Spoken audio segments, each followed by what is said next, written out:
Good morning. Our scripture for this Tuesday comes from Isaiah 55, verse 1 through 3, and then verse 12. Come, all you who are thirsty, come to the waters, and you who have no money, come buy and eat. Come buy wine and milk without money and without cost. Why spend money on what is not bread, and your labor on what does not satisfy? Listen to me, and eat what is good, and you will delight in the riches of fare.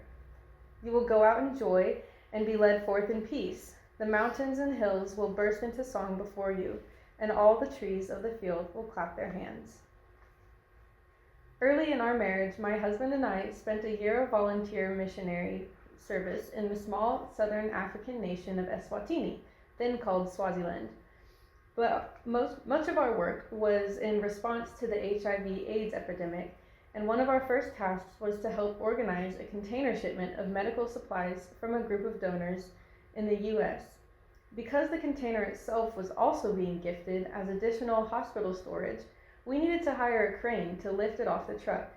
Now that high-speed internet and Google have found their way to Eswatini, this task may have not been so hard today. But back then, I quickly learned that it was going to be much harder than I ever anticipated to get what was needed on the exact day we needed it. The day before the shipment was to arrive, we were still scrambling. I had called, left messages, and had many conversations that barely broke through language barriers.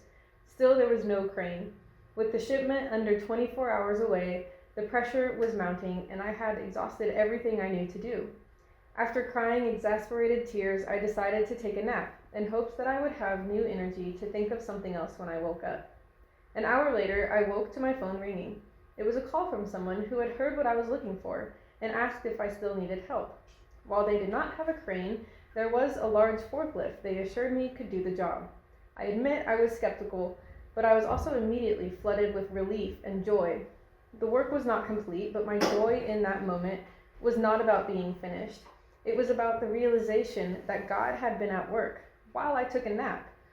And incidentally, the forklift did work, which brought more joy later. My husband and I have returned to this story many times to draw on its truth, but it's not true only for us. It's a universal truth that says much more about who God is than anything else. There are times when all of us have tried everything we know to do and still have come up short. We have exhausted ourselves with seemingly nothing to show for it, arriving empty-handed, frustrated, maybe even ashamed. Then God shows up and provides what we couldn't, filling our empty hands with what is good, whether it's what we've been asking for or something else entirely. There are many times I've thrown up my hands, taken a nap, and woken up without the thing being fixed, but with a new sense of peace in place of my anxiety.